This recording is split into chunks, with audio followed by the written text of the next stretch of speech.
샬롬, 반갑습니다. 여러분들 모두에게 우리 하나님의 축복이 함께 하시기를 기원합니다. 우리 옆에 계신 분들하고 우리 샬롬, 하나님의 축복을 기원합니다. 인사 나눕시다. 옆에 계신 분들하고.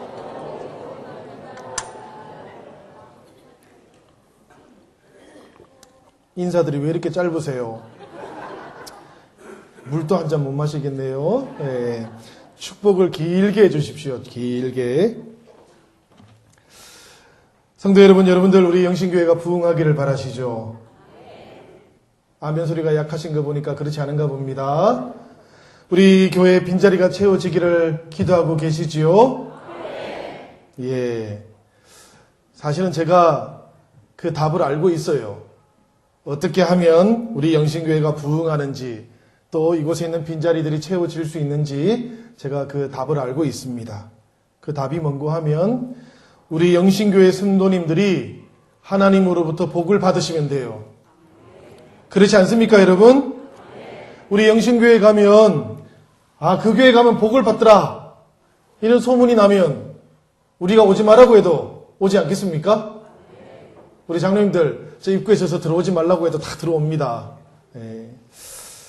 생각해보면 꼭 세상 기준이 아니더라도 세상이 알지 못하는 그 기쁨 때문에 행복한 성도들이 되시면, 그러면 사람들은, 우리의 이웃들은 우리가 궁금해서라도 이곳을 찾아오게 될 것입니다. 우리 가운데는 세상이 인정하는, 세상과 같은 그런 축복을 받으시는 분들도 있을 겁니다. 우리 영신교회 성도님들이 물질의 축복도 풍성하게 받으시기를 바랍니다. 동시에 우리가 가지고 있는 이 영적인 복이 우리 이웃들에게 잘 전해줄 수 있기를 바랍니다. 제가 여러분들이 이렇게 보고 있으면 얼마나 눈이 부신 줄 몰라요. 여러분들 얼굴에서 빛이 나거든요. 안 믿으시는 거 보세요. 여러분들 얼굴에서 빛이 막 나는데 나중에 제가 이 자리에 여러분들 돌아가면서 한 번씩 초대해 드리겠습니다. 주일에. 근데 하나님께서 우리 안에 참 빛을 주셨지 않습니까? 참 빛, 세상에 온 그 빛이 우리 안에 거하시니 그분이 누구십니까? 우리 구주 예수 그리스도 아니십니까? 그죠? 우리 안에 이 주님께서 계시니까 그 빛이 우리가 막아도 드러나는 게 당연한 이치 아니겠습니까? 여러분들은 알지 못하지만, 여러분들이 빛나는 존재인지 알지 못하지만 제가 여기서 보면 여러분들은 다 빛이 나십니다. 그래서 세상 사람들이 우리를 볼 때 우리 안에 이 세상이 알지 못하는, 저 사람은 보면 잘 사는 것 같지 않아. 특별히 세상이 인정하는 높은 지위를 가지고 있는 것 같지도 않은데, 그런데 늘 행복해요. 그 사람의 삶이 이 세상의 어떤 사람들하고도 달라요. 저 사람은 왜 저러지? 나 좀 궁금한데. 그러면 여러분들, 우리의 이웃들이 영신교회를 오겠습니까? 안 오겠습니까? 올 것 같지요? 근데 왜 안 옵니까? 우리가 빛나는 존재인 줄 아직 몰라서 그래요. 우리 원로 장로님들 빛나는 존재인 줄 알고 계시지요? 네, 장로님들 빛나는 존재 맞습니다. 우리 성가대원들 어떻습니까? 여러분들 빛나는 존재 맞으십니까? 이 층에 계신 성도 여러분들 빛나는 존재 맞으십니까? 여러분들 안에 있는 빛을 감추지 마시기 바랍니다. 저하고 제일 멀리 떨어져 있는 것처럼 보이는, 제가 보기에 왼쪽 저 안쪽에 있는 우리 성도님들, 여러분들 빛나는 존재인 줄 아십니까? 저쪽에 아멘 소리가 제일 크네요. 네. 그렇습니다, 여러분. 우리들 모두는 하나님께서 우리에게 복을 주시기 위해서 이 세상에 보내주신 참빛, 세상에 오신 그 빛을 가지고 있는 사람들입니다. 그래서 우리가 그 빛을 드러내기만 하면 세상은 우리를 궁금해합니다. 세상은 우리 영신교회를 궁금하게 여깁니다. 그래서 찾아오게 될 것이고, 이곳을 통해서 하나님을 만나는 은혜가 있게 될 줄로 믿습니다.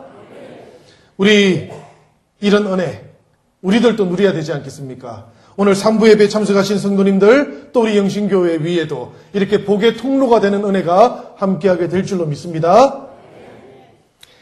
성도 여러분, 우리 성경이 몇 권이죠? 66권이죠. 잊어버리지 않죠, 이거는. 저도 이걸 중학생 때 제가 저희 분반 선생님이 가르쳐 주셨어요. 하늘나라에 전화를 하려면 전화번호가 있는데 꼭 기억해라 이러면서 가르쳐 주셨어요. 혹시 이 얘기 들어보신 적 있으십니까? 하나님 나라의 전화번호는 66국에 3927. 지금 핸드폰 띵 소리가 방금 났는데 누가 전화한 것 같습니다. 66국에 3927이랍니다. 왜 그런 거 하면 성경이 전체가 66권이라 그래요. 구약이 39권, 신약이 27권. 그래서 66국에 3927. 그렇게 하면 하나님 나라로 연결이 된다 그래요. 그런데 여러분들, 이 66권의 각각의 책 가운데 첫 번째 단어들이 있죠. 그죠? 이 66권의 각각의 책에 보면 첫 번째 단어들이 있어요. 창세기는 그게 뭐죠? 태초에. 이건 다 알아, 우리가. 그죠? 그러면, 좀 어려운 거 해볼까요? 요한복음은 뭐죠? 네, 요한복음도 태초에. 제가 어려운 거 내겠습니까, 여러분들? 쉬운 거 내지요. 태초에.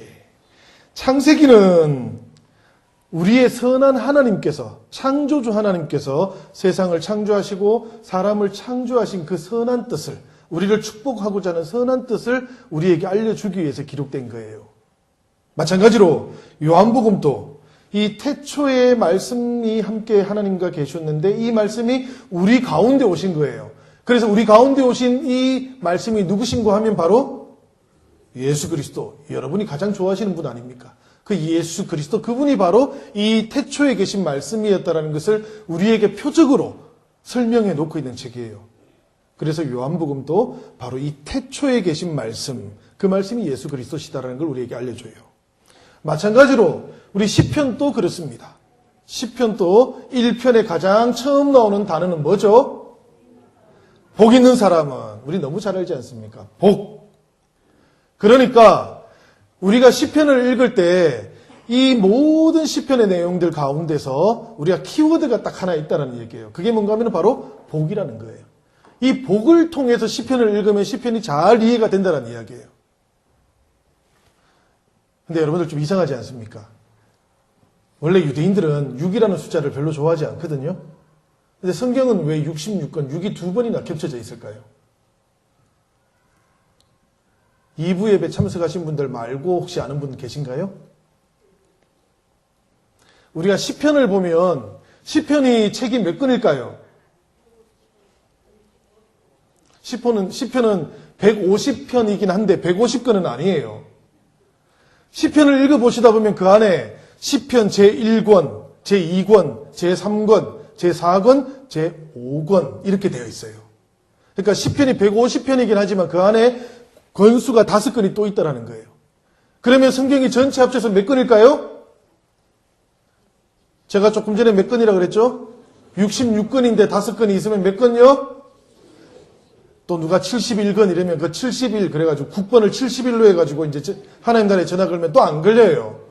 왜 그런가 하면 66건에는 시편이 한 건 들어있잖아요. 그죠? 그러니까 4건만 더해야 돼. 그러면은 몇 건이죠? 70건. 이스라엘 백성들이 가장 좋아하는 숫자 70건이 되었네요. 그죠? 성경은 70건. 그 가운데서 시편이 제1권의 1편의 첫머리에 나오는 단어가 뭔가 하면 바로 복이라는 이야기예요. 이 복이라는 단어가 시편 전체를 관통하고 있는 가장 중요한 주제라는 이야기예요. 그래서 우리가 시편을 읽을 때 이 시편은 뭐 예를 들면은 우리 다윗이 아둘람 동굴에 피신해 있을 때 하나님께 간구했던 시편, 또 이 시편은 뭐 예를 들면은 성전을 하나님께 드릴 때, 혹은 뭐 성전에 나아갈 때, 아셀이 하나님께 뭐 현악기로 찬양할 때, 뭐 이런 식으로 제목이 있죠, 그죠? 그런데 그런 것들은 나중에 붙여진 거예요. 현대식으로 성경을 분류할 때 붙여놓은 것이고, 사실은 성경을 읽을 때, 우리가 시편을 읽을 때 가장 주목해야 되는 건 뭔가 하면 이 시편이라는 것이 하나님께서 우리에게 복을 주시겠다고 했던 그 은혜를 체험한 사람들의 감동의 책이구나. 그래서 모든 시편은 그 안에 뭐가 있는가 하면은 우리를 향한 하나님의 축복이 들어있구나. 이걸 가지고 우리가 읽으면은 시편이 잘 이해가 돼요, 여러분들. 행복, 구원, 축복. 이것이 우리 시편의 가장 중요한 주제라는 것이죠. 특별히 오늘 우리가 읽었던 이 시편 1편도 그렇습니다. 그죠? 복 있는 사람은, 그러니까 복을 다루고 있다는 얘기입니다. 우리 가운데 누가 행복한 삶을 살고 싶지 않은 분 계신가요? 행복한 삶을 살고 싶지 않은 분 손 한번 들어보세요. 아무도 없으시잖아. 아까 2부 예배 때 보니까 누가 부채 붙이려고 하다가 실수해가 손 들었어요. 우리 가운데 어떤 사람도 행복한 삶을 살고 싶어 하지 않는 사람은 없어요. 그런데 그럼에도 불구하고 우리는 또 이것도 잘 알아요. 뭔가 하면 행복에 도달하는 것이 얼마나 어려운지 이것도 잘 알아요, 우리가. 그리고 인생을 살다 보니까 이런 것도 알아요. 행복이라는 것은 불행과 함께 우리 인생 가까이 있다라는 것도 우리가 잘 알아요. 그리고 또 하나 아는 게 있는데 그게 뭔가 하면 사람들의 행복의 경험이 굉장히 다양하다라는 것도 우리가 알아요. 이곳에 계신 분들도 행복에 대한 경험이 다 다를 수 있어요. 조금씩 미묘하게 다를 수도 있고 아주 많이 다를 수도 있어요.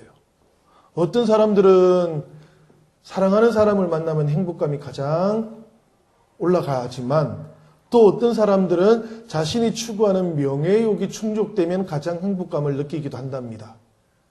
어떤 분들은 쓰지 못해도 소유가 많아지면 행복감이 절정에 달하기도 한다 그래요. 어떤 사람들은 반대로 그 가지고 있는 걸 나누어 줄 때 행복감을 더 많이 가지게 되기도 한답니다. 행복의 경험이라는 것이 이렇게 다르다라는 그런 이야기예요. 예전에 제가 독일에서 어떤 인터뷰를 하나 봤습니다. 이분이 월급이 보니까 월급의 수표가 보니까 숫자가 6자리예요. 숫자가 6자리면 가장 낮으면 얼마입니까? 10만 원 이러면 안 됩니다. 그 독일은 유로잖아요. 그죠? 10만 유로. 10만 유로면 월급이 1억 3,500만 원 정도 돼요, 지금. 근데 제일 앞자리 숫자가 1이 아니고 6이었어요. 그러니까 월급이 60만 유로. 60만 유로면 대략 한 10억 정도 돼요, 월급이. 이분이 누구신가 하면 우리 독일 그 도이치방크라는 게 있어요. 독일 은행. 그 독일 은행에서도 가장 매출이 높은 지점의 지점장이에요. 우리 저 함부르크인데 거기가 함부르크 지점장이었는데 이분이 월급을 너무 많이 받으니까 그 기자가 가서 이제 인터뷰를 했던 거예요. 뭐라고 인터뷰를 했는가 하면 행복하십니까? 이렇게 물었어요. 사람들은 당연히 행복하다 이런 대답을 들을 줄 알았는데 그 방송에서 이분이 하는 얘기가 뭔가 하면 나는 무엇이 행복인지 모르겠어요. 이렇게 답을 했답니다. 저도 지금 생생하게 기억이 나요. 그분이 나는 무엇이 행복인지 잘 모르겠어요. 최근에 우리 한국에서 예전에는 유학생들이 많이 왔는데 요즘은 이민을 많이 옵니다. 젊은 세대들이. 30대들도 이민을 많이 와요, 요즘. 그렇게 와서는 그곳에 취업을 해가지고 이제 다니는데 한국에서 있던 재산들을 다 모으고는 독일로 와가지고 그곳에서 한 3, 4년 열심히 일을 해가지고 또 돈을 모아요. 그리고는 은행에서 대출도 받아요. 그래서 가장 먼저 하는 게 뭔가 하면 집을 사는 겁니다. 예전에 유학생들은 집을 안 샀거든요. 왜냐하면 한국으로 다시 돌아올 거니까. 근데 요즘 이민을 나오시는 분들은 가장 먼저 하는 게 집을 사는 거예요. 무슨 얘기인가 하면 안 들어오겠다라는 이야기인 거죠. 집을 사는 건 그런 의미가 있습니다. 모든 돈을 다 모아가지고 투자해가지고 집을 딱 사고는 저를 찾아와가지고 이제 그렇게 얘기하는 거예요. 목사님, 우리 집에 이제 돈이 하나도 없어요. 당분간 목사님이 먹여주셔야 돼요. 그러면서 하는 이야기가 우리 집에 돈이 하나도 없는데 그래도 저희는 너무 행복해요. 이렇게 얘기하는 거예요. 뭐 제가 속으로는 그랬습니다. 집을 샀으니까 행복하지.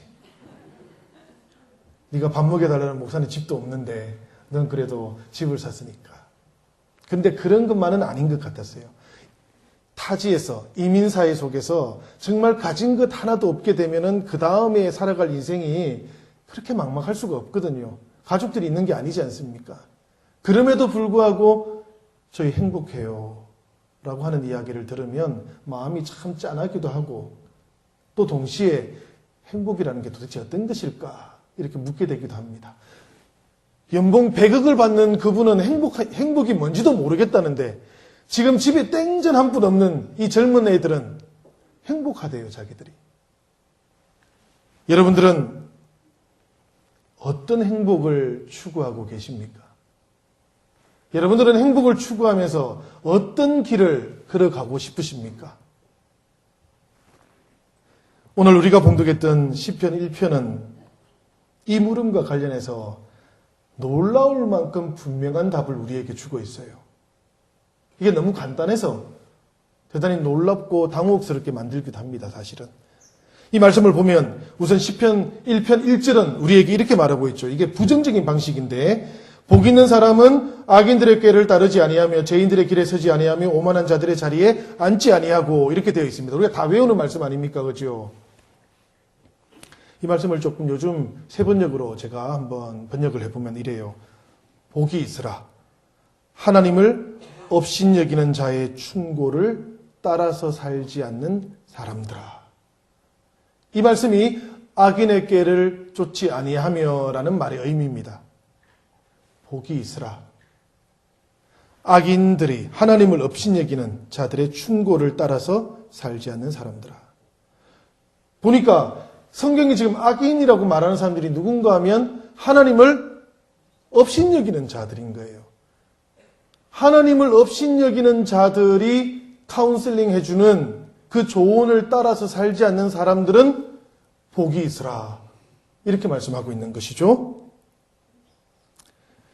복이 있으라. 죄인의 길로 걷지 않는 사람들. 복이 있으라. 오만한 자의 자리에 앉지 않는 사람들. 여기서 오만한 사람은 어떤 사람들인가 하면 다른 사람들을 조롱하는 사람이에요. 공공연하게 혹은 뒤에서 다른 사람들의 불행에 대해서 조롱하고 기뻐하는 사람을 오늘 이 성경은 오만한 사람 이렇게 부르는 겁니다. 사실 사람들이 행복을 추구하는 아주 많은 방식들이 있기는 한데요. 그 가운데 어떤 사람들은 이런 것을 통해서 행복을 확인받고 싶어 하기도 하는 거예요. 다른 사람들의 불행을 통해서.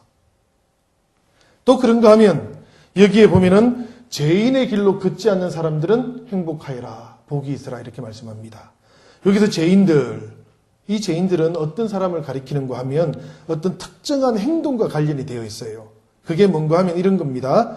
이스라엘의 재판에서 돈을 주고 받으면서 재판 거래를 하는 행동들. 특별히 이것을 가리켜서 죄인의 길이라고 말했습니다. 정은을 조작하는 것. 원래 이스라엘에서는 재판을 할 때 정인이 몇 명 있어야 되죠? 2명 이상. 그러니까 정인들을 조작하면 재판이 공정해지지 않게 되는데 이렇게 정은을 조작하고 정인을 매수하는 행동을 가리켜서 뭐라고 불렀는가 하면 죄인의 길에 들어서는 것. 이렇게 불렀던 겁니다. 이런 일이 일어나면 재판에서 어떤 일이 발생하는가 하면 재판의 상대방이 어떤 일이 생기겠습니까? 부당한 일을 당하게 되겠죠. 불행한 일을 당하게 되겠죠. 그 불행한 일을 통해서 그 불행한 일을 희생시켜서 내가 행복해지는 것. 이것을 성경은 죄인의 길이라고 그렇게 불렀어요. 우리가 자신의 성공과 행복을 위해서 어떤 길을 걸어가고 있는지 우리가 돌아보아야만 한다는 이야기입니다. 악인들, 그들은 하나님을 업신여기고 죄인들, 그들은 하나님의 공의를 땅에 떨어뜨리고 또 오만한 자들, 그들은 하나님을 인정하지 않습니다. 그들의 길을 통해서는 하나님께서 복을 주시지 않겠다라고 아주 분명하게 말하고 있어요. 그런데 이런 행동들 대신에 성경은 우리에게 좀 더 긍정적인 방식으로 적극적으로 이 길을 걸어가면 대신에 복을 받게 돼 라고 하는 말씀도 있습니다. 그죠? 2절에 나오는 말씀입니다. 여기에는 뭐라고 되어 있습니까? 여호와의 율법을 즐거워하여 그의 율법을 주야로 묵상하는 자로다. 이렇게 되어 있습니다. 여러분 여기서 보니까 여호와의 율법을 언제 묵상하라고요? 주야로 묵상하라.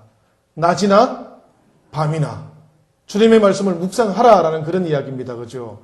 아침에 일어나시면 먼저 하나님을 가까이 하라는 말씀이시고 수많은 소리들이 들려오고 경쟁이 치열하겠지만 그래도 우리가 하나님의 백성이라면 낮에 어느 시간들에 하나님을 기억하면 좋겠다는 이야기입니다.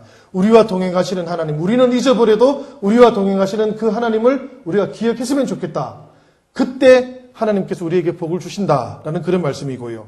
하루를 마감하는 저녁, 밤 시간에 우리가 하나님을 기억해야만 하나님께서 우리에게 복을 주신다. 이거 어렵습니까, 여러분? 어려우신 것 같습니다. 여러분들의 표정을 보니까. 사실 성경이 우리에게 복을 받는 방식을 알려주고 있는데 이 방식들보다 사람들은 행복해지기 위해서 훨씬 더 어려운 노력들을 하고 계셔요. 여러분들도 아마 그럴 겁니다. 행복해지기 위해서, 복을 받기 위해서 이 성경이 말하고 있는 것하고는 전혀 다른 방식으로 대단히 많은 노력들을 하고 계실 거예요. 우리 청년들도 마찬가지입니다. 그죠? 행복해지기 위한 노력들, 스펙들을 열심히 쌓아가요. 우리 성도님들도 직장에서, 일터에서, 가정에서 행복해지기 위해서 수많은 노력들을 해요. 그런데 성경은 너무 단순하고 간단한, 그러나 아주 분명한 행복으로 가는 길을 우리에게 알려주고 있습니다. 잠들기 전, 그리고 한낮에, 이른 아침에 하나님을 한번 가까이 해보시기를 바랍니다. 하나님이 여러분들에게 어떤 복을 주시는지를 한번 경험해 보시기를 바랍니다. 우리가 너무 간단해서 하지 못하지만, 그러나 사실은 하나님께서 주시지 않는 복을 우리가 얻을 길은 없어요. 우리가 아무리 노력해도 그 복을 얻을 길이 없습니다, 여러분. 그래서 사람들은 종종 하나님을 업신여기는 사람들의 그 카운셀링의 길을 기울입니다. 성도들조차도. 세상에 나가서 우리가 살다 보면 그런 분들의 성공담에 우리의 마음을 빼앗기기도 하고요. 또 조금이라도 부정을 저지르거나 해서라도 결과가 좋으면 우리도 어느 순간 그런데 마음이 흔들리기도 하는데 성경의 말씀은 아주 단호하지 않습니까? 그들로부터 거리를 취해라. 그렇게 거리를 취하는 그만큼 하나님께 가까워져라. 그리고 그분의 말씀을 주야로 묵상하는 그 은혜를 가져보아라. 그러면 하나님께서 우리들에게 복을 주는지 안 주는지를 확인해 보아라. 이렇게 이야기하는 것 아닙니까? 그리고 나서 하나님께서는 말씀하시기를 하나님을 만나고 묵상해 보아라. 성경을 많이들 읽으십니까, 여러분? 우리가 어성경을 하면 성경을 많이 읽게 되겠지요?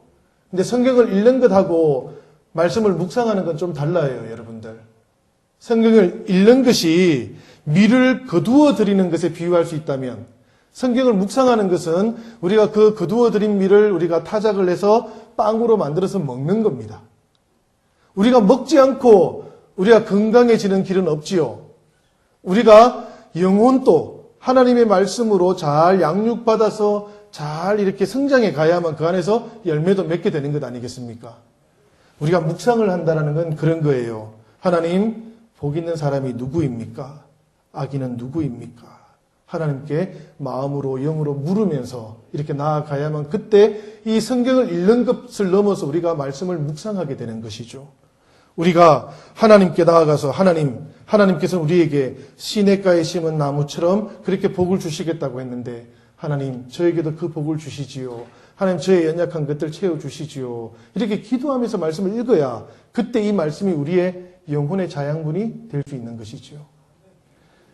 오늘 성경에 보면 바로 그런 사람들을 위해서 시냇가에 심겨진 나무가 받는 복을 주겠다 이렇게 말씀하고 있어요. 시냇가에 심겨진 나무라는 것은 어떤 의미입니까, 여러분? 이 나무가 원래 시냇가에 심어져 있었습니까? 성경을 보면 이 나무는 시냇가에 심겨지기 위해서 옮겨져 왔어요.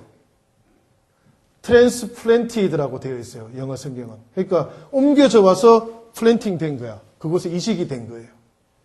이스라엘이 너무나 건조한 도시 아닙니까? 사막이잖아요. 동풍이 한번 불면 모든 식물들이 말라 죽는 곳이지 않습니까? 우기가 지나고 건기가 오면 사막밖에 남지 않는 곳이지 않습니까? 그곳에서 어떻게 잎사귀가 큰 푸른 열매를 맺는 그런 나무들이 자랄 수 있겠습니까? 그런데 하나님의 말씀을 주야로 묵상하는 사람들에게는 하나님이 시냇가에 심겨진 나무가 받는 복을 주시겠다 이렇게 말씀하시는 것이죠.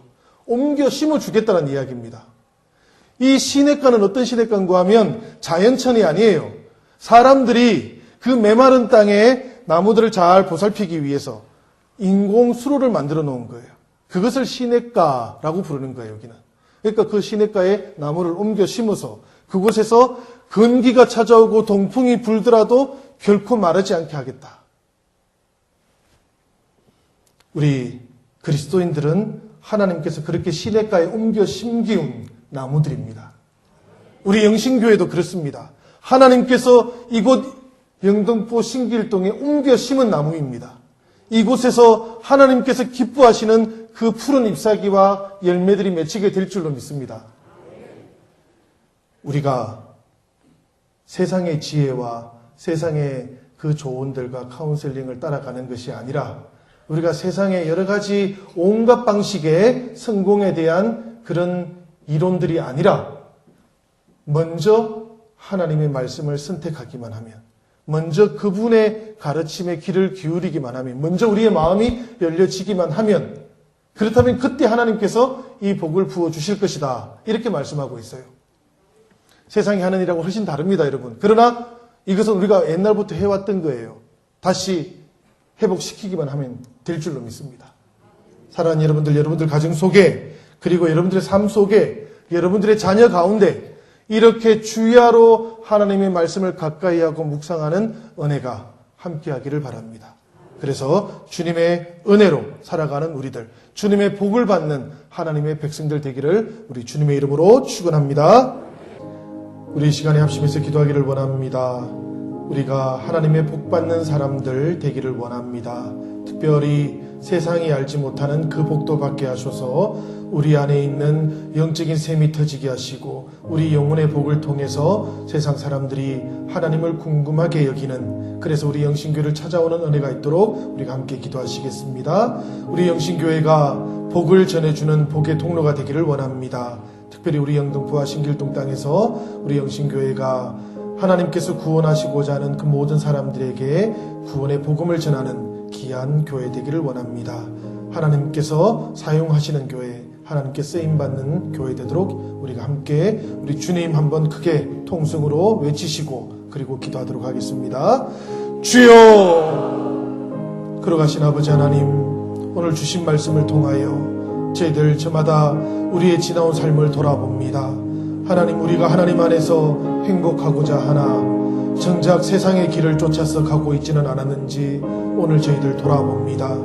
아버지 하나님, 혹시 우리가 세상의 지혜와 세상의 성공담에 마음이 흔들리지는 않았는지요? 아버지 하나님, 하나님께서는 그런 우리들을 향하여 거리를 두라고 말씀하십니다. 아버지 하나님, 저희들 이 말씀 앞에서 저희들 결단하기를 원합니다. 하나님, 악인의 꾀를 쫓지 아니하고 오만한 자의 자리에도 앉지 아니하고 죄인의 길을 걸어가지도 않는 저희들 되기를 원합니다.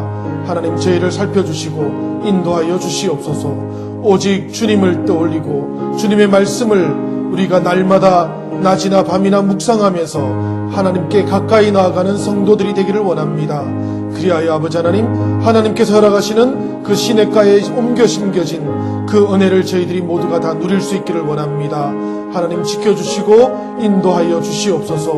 우리 삶의 잎사귀들이 풍성하게 하시고 우리 모든 삶의 열매들 또한 풍성하게 하시어 아버지 하나님, 우리들의 삶을 통해서 하나님 영광 받으시고 우리 교회를 통하여 아버지 하나님 영광 받아 주시옵소서. 은혜로우신 아버지 하나님, 주신 말씀 앞에 저희들 삶으로 고백합니다. 믿음으로 고백합니다. 하나님, 오늘 이 결단이 세상 가운데서 살아가는 동안 열매 맺도록 성령께서 우리와 함께하여 주시옵소서. 우리의 마음이 하나님을 향하게 하시고 우리의 마음이 하나님을 더 가까이 하게 하옵소서. 낮으로 밤으로 주님의 말씀을 가까이 하는 저희들 되게 하시어 시냇가에 옮겨 심어진 그 축복이 우리의 가정에 임하게 하여 주옵소서. 우리의 자녀들에게 임하게 하여 주시옵소서. 아버지 하나님, 이 지역과 또 하나님께서 구원하시고자 하는 모든 생명들에게도 임하여 주시옵소서. 우리 영신교회가 주님의 복음을 전하며 복의 통로가 되는 은혜도 허락하여 주시옵소서. 우리 주 예수님의 이름으로 기도드리옵나이다. 아멘.